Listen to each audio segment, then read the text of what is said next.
Emmanuela Adam tha suala vangin van ro pui rang ka chakram peli Zudai ram Bethlehem munna omlo lal piana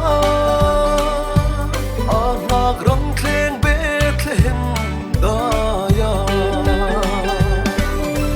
Lo mini sayang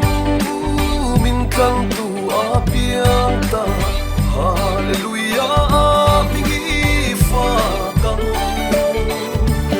Lei chuarem leng se nam se tin reng ta kan ta dam na ron khen ta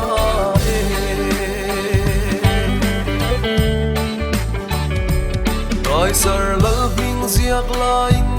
Bethlehem beram pude an velal ro pui na chung lao su langai ro cham chin lo mong karom khen chan dam tu apiang ta ti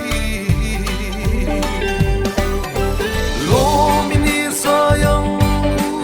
min tlang tu apiang ta hallelujah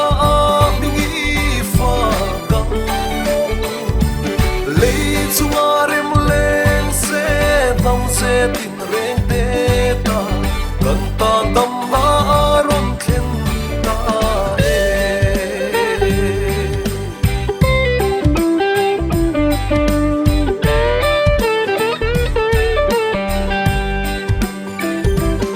Ingai lom ni chan dam tu lung man tam khapui tual noa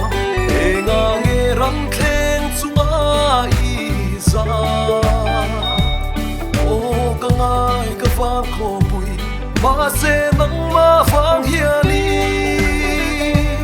lei shom thim ma ka phai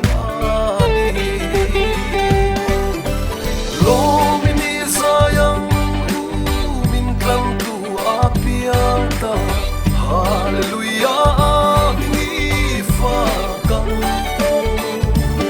lei chuarem leng se nam se tin reng te ta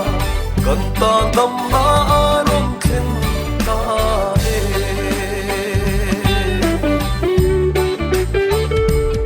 o velal tam ta kan pia in moi ro pui tak chuga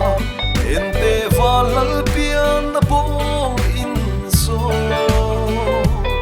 o ka thai lal ani